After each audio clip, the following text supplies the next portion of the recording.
Mundur lagi bang, kalau biar masuk. Sudah. Minum dah. Oke, assalamualaikum warahmatullahi wabarakatuh. Baiklah, di sini kami dari kelompok 3 akan mempresentasikan hasil diskusi kami berkenaan dengan pembelajaran dan asesmen di SMP Negeri 15 Palembang. Jadi, perkenalkan dari nama saya Ramadas sebagai moderator, Putri Taujana, Siti Rosita, dan Fani Oktalizir. Baiklah, untuk penjelasan yang pertama akan disampaikan oleh Mbak Rosita. Ya. Baik, terima kasih kepada Rahmat Hidayat. Seperti yang katakan guru lihat di sini, ini adalah hasil dari rancangan laporan praktik pembelajaran asesmen dari kelompok kami.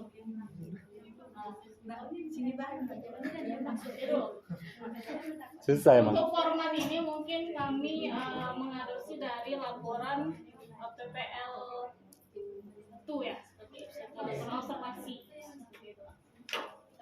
Nah, ini ada tentang komentar. Lanjut.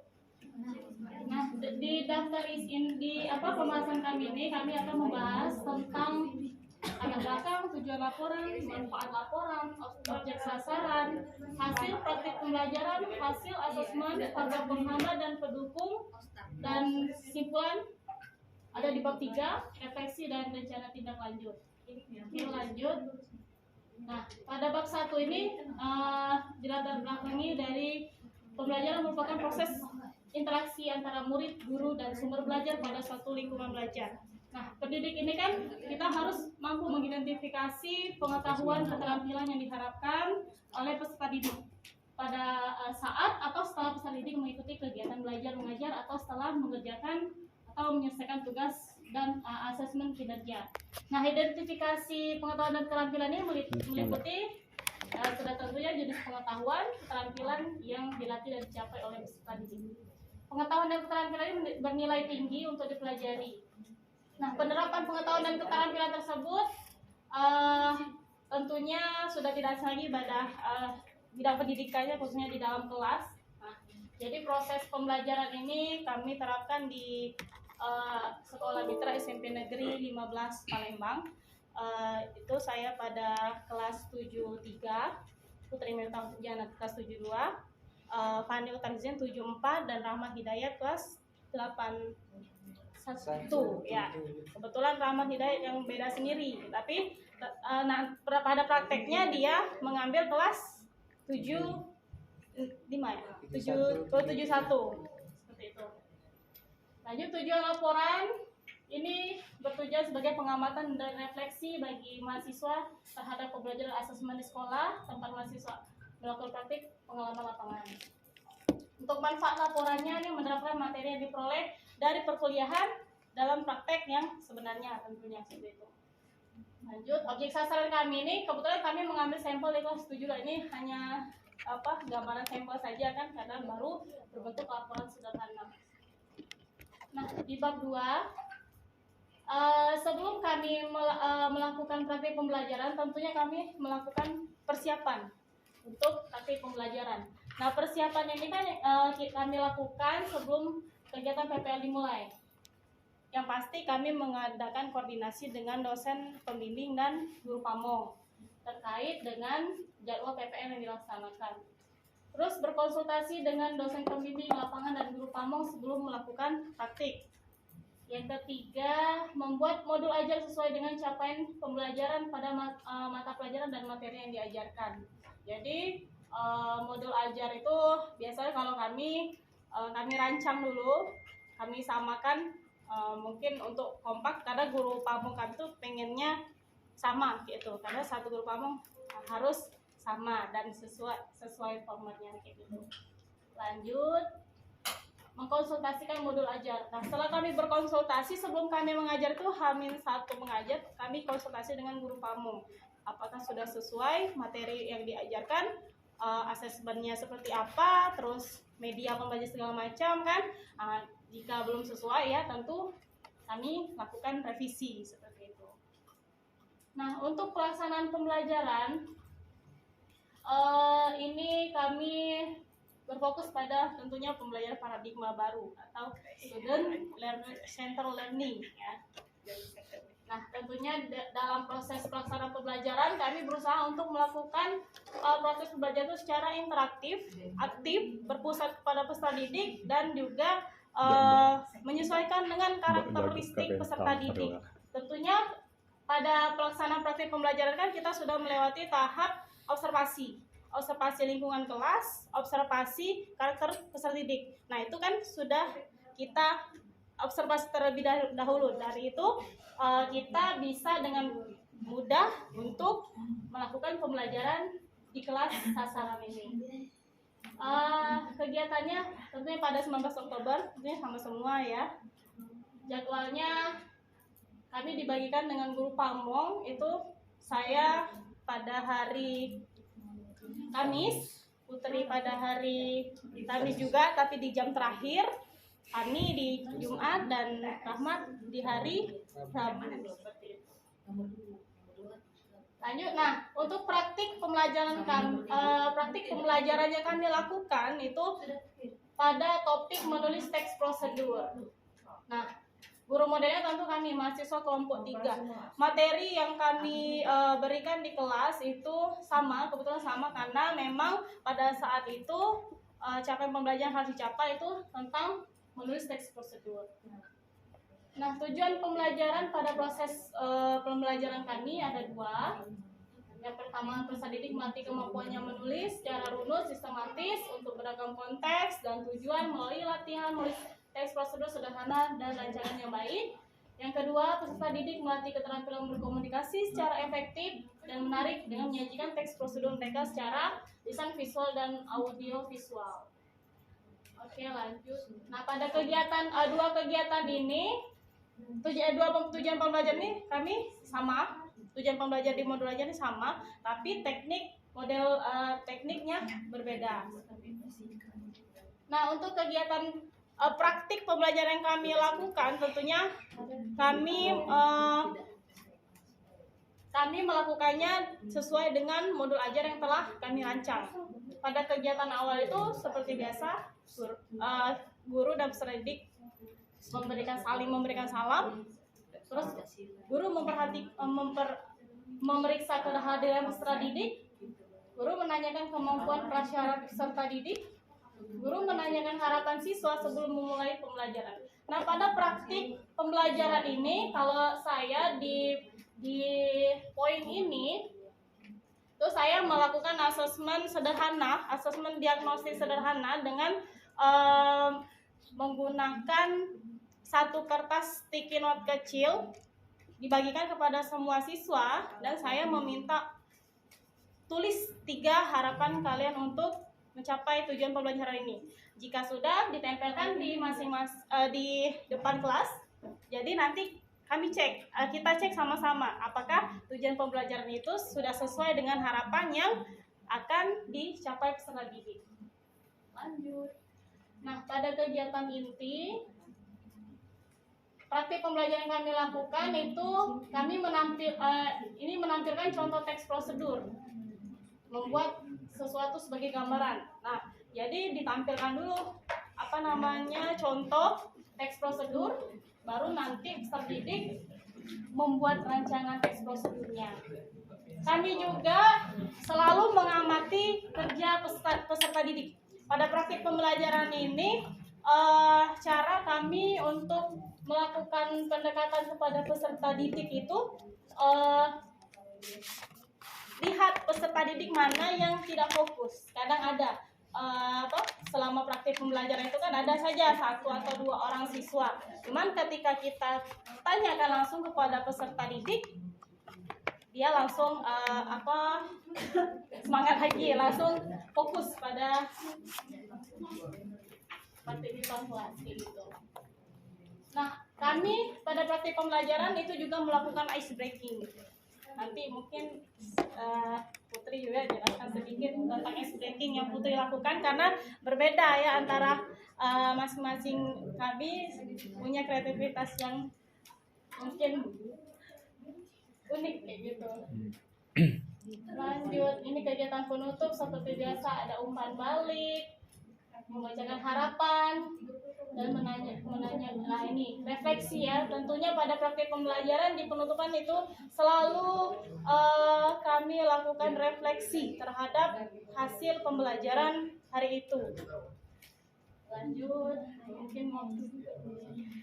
Nah, sumber yang kami gunakan ini laptop, Infocus, papan tulis, Video, PowerPoint, video pembelajaran, dan LKPD. Jadi benar kata Medio tadi, mungkin hambatan kami sama. Itu terkait dari Infocus. Infocus di situ banyak, tapi pada kenyataannya itu susah untuk mut-mutan seperti itu. Nah, untuk penilaiannya seperti biasa kami berbentuk lembar kerja peserta didik atau LKPD. Nah, tentunya harus sesuai dengan pedoman penskoran. Oke, lanjut. Nah, ini contoh dari lembar kerja peserta didik pada saat kami praktik pembelajaran di teks prosedur tadi. Nah, ini lembar penilaian present ini mungkin masuknya nanti ke asesmen. Nah, nanti selanjutnya nanti akan dijelaskan oleh rekan kami Putri Misaljana. Oke, secara umum praktik pembelajaran yang kami lakukan di SMP Negeri 15 itu berjalan dengan baik karena juga didukung dari guru pamong, dosen pembimbing, dan rekan-rekan yang saling berkomunikasi satu sama lain. Mungkin seperti itu praktik pembelajaran dari kami, dan selanjutnya akan disampaikan oleh Putri Misaljana. Baiklah, selanjutnya adalah hasil asesmen yang sudah kami laksanakan. Ini contoh lembar kerjanya ya. Lembar kerja dari tujuannya itu merancang teks prosedur dan menyajikan teks prosedur secara visual.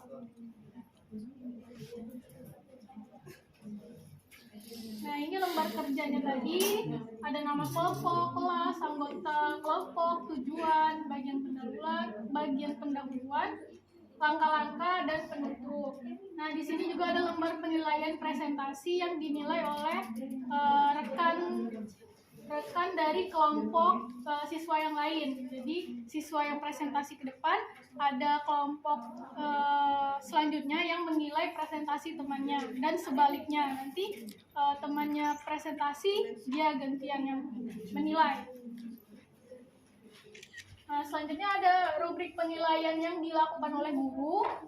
Di sini ada nama kelompok, anggota, kelas, dan elemennya itu ada tujuan. Dan tujuannya itu, pertanyaannya itu apakah teks prosedurnya itu telah memiliki tujuan yang jelas, terlihat dari kalimat ajakan atau perintah yang digunakan.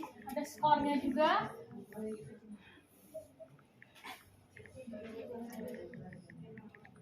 Nah, ini hasil asesmennya ya, gambarannya tadi yang udah dikerjakan oleh siswa saya di kelas 72. Judulnya itu mie goreng oleh kelompok 8. Tujuannya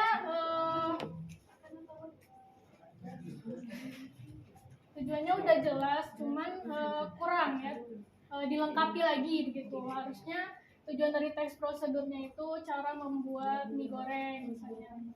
Dan untuk pendahuluannya, alat, bahan-bahan, langkah kegiatan itu udah tepat. Jadi nilainya 90 berdasarkan dari penilaian ini. Nih, dari tujuannya apakah sudah ada, perlu diperbaiki. Seperti itu. Oh iya. Selanjutnya adalah hasil analisis praktik pembelajaran dan asesmen yang telah kami laksanakan. Terdapat adanya hasil asesmen formatif yang dilakukan pada pembelajaran membuktikan bahwa pelaksanaan dalam pembelajaran sudah sesuai dengan tujuan pembelajaran dan hasil yang didapatkan.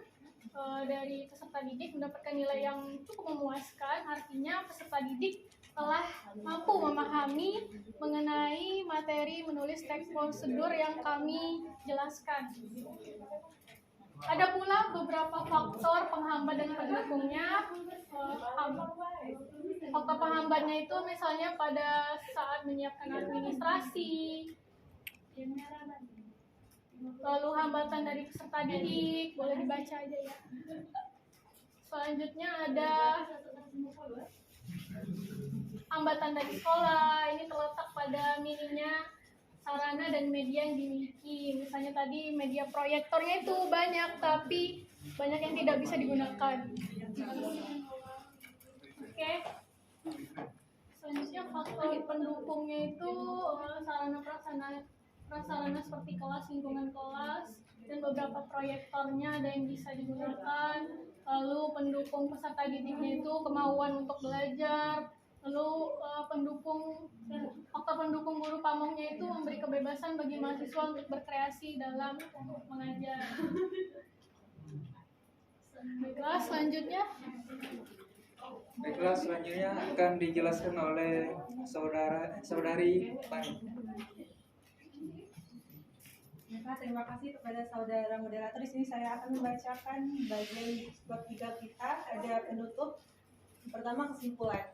Jadi pelaksanaan PPL di SMP Negeri 15 Palembang ini secara keseluruhan dapat memperoleh beberapa hasil. Pertama, asesmen yang dilakukan pada kegiatan PPL sangat berguna untuk proses pembelajaran, dan asesmen yang akan dilakukan ada masa mendatang. Dengan observasi yang dilakukan, mahasiswa dapat menyesuaikan diri dengan sekolah. Yang kedua, kegiatan praktik pembelajaran dan asesmen yang sudah dilakukan memberikan kesempatan kepada siswa untuk menyalurkan dan menyampaikan ilmu dan materi yang telah diterima sebelumnya di perkuliahan. Yang ketiga, kegiatan praktik pembelajaran dan asesmen yang telah dilaksanakan di SMP Negeri 15 ini memberikan banyak pengalaman berharga bagi kami, mahasiswa PPL, baik di dalam kelas maupun di luar kelas. Pengalaman ini tentunya akan menjadi bekal kami pada saat mengajar. Yang kedua, refleksi. Pada kegiatan-kegiatan praktik pembelajaran dan asesmen, mahasiswa melakukan proses pengajaran dan pembelajaran dengan menggunakan asesmen diagnostik sederhana yang telah dijelaskan oleh saudari Rosita tadi, asesmen formatif dan asesmen sumatif untuk mengukur hasil belajar peserta didik. Dalam pembelajaran ini, mahasiswa tidak hanya mengajarkan tentang materi pengetahuan saja, tetapi juga berpusat pada kebutuhan belajar peserta didik. Adapun hasil yang kami dapatkan pada pembelajaran yang sudah kami lakukan memberikan kesan yang menyenangkan untuk peserta didik mengusung kurikulum merdeka ini. Lalu pada hasil asesmen yang dilakukan, peserta didik rata-rata mampu untuk mendapatkan nilai yang sangat baik dan membuat teks prosedur. Lalu mahasiswa juga mendapatkan pengajaran di SMP 15 tentang kegiatan belajar mengajar dilakukan secara baik dan menjadi refleksi bagi mahasiswa untuk menjadi guru profesional di masa mendatang pada saat kita sudah lulus nanti. Selanjutnya, rencana tindak lanjut. Adapun rencana tindak lanjut kami yang akan lakukan adalah mendiskusikan hasil praktik pembelajaran dan asesmen telah kami lakukan bersama dosen pembimbing lapangan, kepala sekolah, guru pamong, agar hasilnya dapat menjadi acuan kualitas pembelajaran di kelas. Tindak lanjut yang kami lakukan nantinya ialah mengaplikasikan praktik baik yang ada di sekolah mitra pada aksi nyata sebagai calon pendidik profesional di tempat kami mengabdi, serta mengembangkan praktik bagi sekolah tempat kami mengajar guna meningkatkan sumber daya manusia secara kualitatif dan kuantitatif, dan berkontribusi dalam mengembangkan tata laksana proses kegiatan belajar yang efektif, efisien, fleksibel, dan mempertimbangkan karakteristik peserta didik. Baiklah, ini adalah lampiran dari kegiatan PPL kami. Ini adalah pada saat kami melakukan bimbingan modul ajar dengan guru pamong. Ini kami pada saat melakukan bimbingan dengan dosen pembimbing. Ini pada saat kegiatan belajar mengajar di kelas. Nah, ini ada Ibu Rosita, dan ini kami pada saat melakukan observasi pertama. Baiklah, terima kasih. Saya kembalikan kepada moderator. Baiklah, terima kasih. Mungkin itulah paparan dari kelompok kami. Ya, di sini salah satunya ada tantangan juga selain tadi, yaitu berupa colokan listrik. Karena di sini Bro. Bawa dewa ya, karena di sini kan setiap di kelas itu kan ada yang tidak colokan listriknya. Jadi harus ditukar dulu dengan teman yang ada colokan listriknya, tempat colokan listriknya. Ya, tapi sekarang akhir-akhir ini lah sudah dipasang semua ya. Ya. Iya ya. Jadi tidak lagi lah tukar-tukar. Lalu po sekolah mana bentukan. Proyektor masih ya? Iya, tapi proyektor itu sebenarnya banyak ya, tapi mungkin masih dibungkus-bungkus ya tenang. Mungkin belum ini. Beli dewe di sana. Bapak, sini tutup. Silakan. Mungkin itu saja ya. Terima kasih. Ada yang ingin menanggapinya? Cukup. Atau ada yang ingin bertanya, memberikan saran, kritik, solusi dan bagaimana? Apa masih kurang kayak gitu kan? Apa yang perlu diperbaiki? Ajulah. Yang lain deh. Bagaimana? Kalau tidak ada, mungkin Ada sih. Satu saja. Silakan atau anak mungkin Biasanya lah, itu kan Mbak Maya. ada tanya jawabnya di biar mereka ada jawab pertanyaan. Ini masuk video nggak? Tanya lah aku baik rumahnya di mana? ya, silakan. Saudari Mungkin Ana. kesan-pesannya selama menjalankan Awal satu PPM. sudah tahu sudah tahu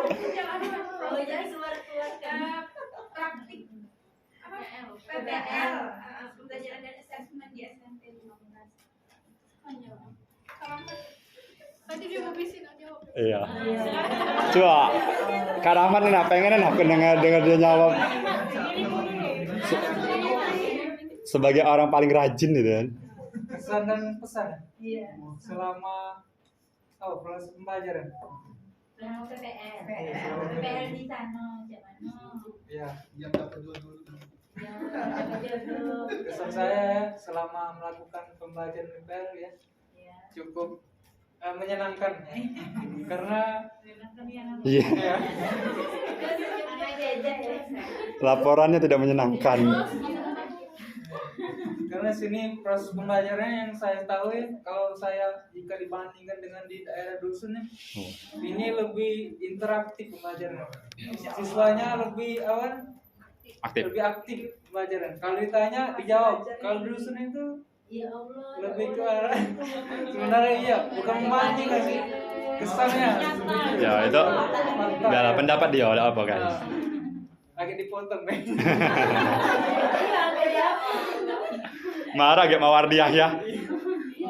Bukan mau. Pesannya apa pesannya? Ya pesannya Perbaiki proyektor. mungkin pesannya untuk perbaikan diri sendiri yaitu dalam pembelajarannya. Dan kemarin di komen oleh Pak Mung sama dosen pembimbing belum menerapkan teknologi yang seperti pembelajaran interaktif. Jadi sini ke depannya mungkin saya akan menerapkan hal tersebut agar lebih pembelajaran menjadi interaktif. Mungkin itu saja yang dapat saya sampaikan.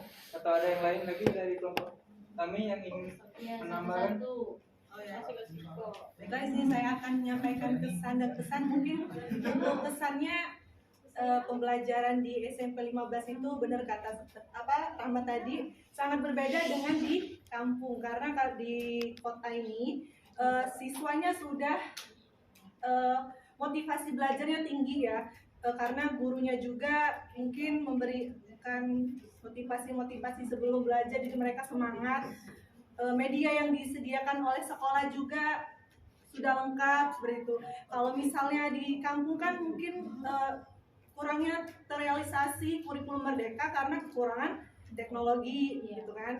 Lalu untuk pesannya mungkin dalam penerapan pembelajaran siswa tuh masih belum banyak memahami aplikasi belajar online-nya seperti itu. Contohnya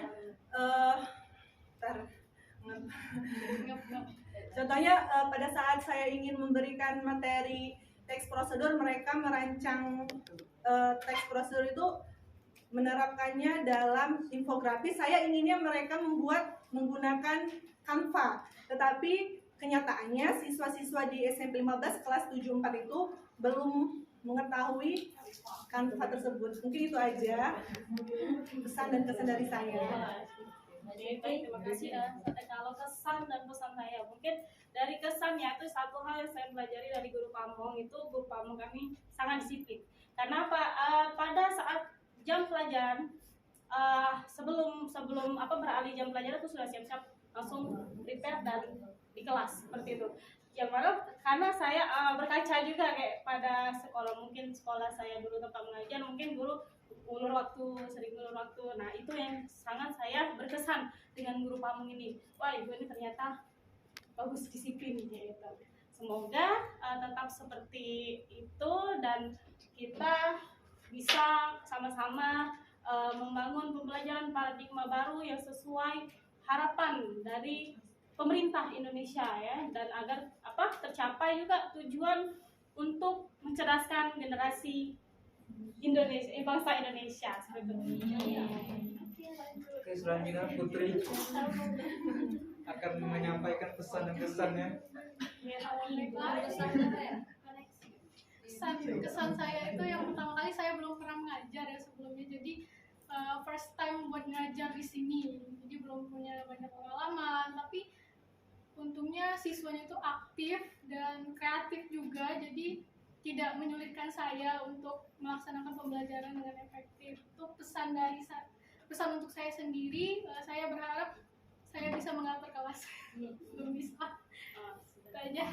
Ya, mungkin itu saja yang dapat kami sampaikan. Ada satu yang tadi kan ada dapat nilai 90 itu dasarnya apa? Dasarnya Mana 90? Kayaknya tulisannya aja acak-acakan begitu 90. Rubriknya deh. Kolomnya kurang. Itu harus ada dasar kita memberikan nilai skor di atas dan di atas. atas yang mana siswa hasil kerja. Yang di atas. Ini format penilaiannya dari yang ini tadi. Nah, bukan. Dari hasil. Yang di atas ini. Iya. Nah ini lah. Ini kan 90 yang dapat. Dasarnya yang bawah tadi. Ini Iya, ya Pak. Sesuai dengan rubrik penilaiannya. Menulis ya, menulis. Iya. Bukan. Kalau dia tes ini terus tidak bisa baca itu.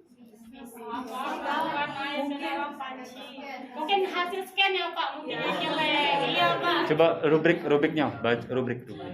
Nah, di rubriknya dia sudah memenuhi Apa? elemen. Nah, elemen. Oh. Itu kan besar 90. Ya karena satu jawaban kalau misalnya benar nilainya 2, apabila perlu diperbaiki nilainya 1. Nah, terus kok bisa 90 itu dari mana? Dikali 10 Pak. Ini Skor skornya. dikali 10. Oh, dikali 10. Iya ada. Oh, begitu. Rubriknya. Ya, oke. Silakan. Oke. Begitu tadi ya. Itu saja Saya ya. kan bervariasi ya. Terus setengah. Ya. Boleh aja seperti itu, boleh seperti yang kelompok ini tadi. Jadi silakan. ada pesan Tidak harus gitu. sama persis ya. Demikianlah. Wassalamualaikum warahmatullahi wabarakatuh. Waalaikumsalam warahmatullahi wabarakatuh. Kelompok 4 Lanjut. Kayak gini. Nah, belum matiin. jangan terlalu panjang juga habis waktunya. Sudah.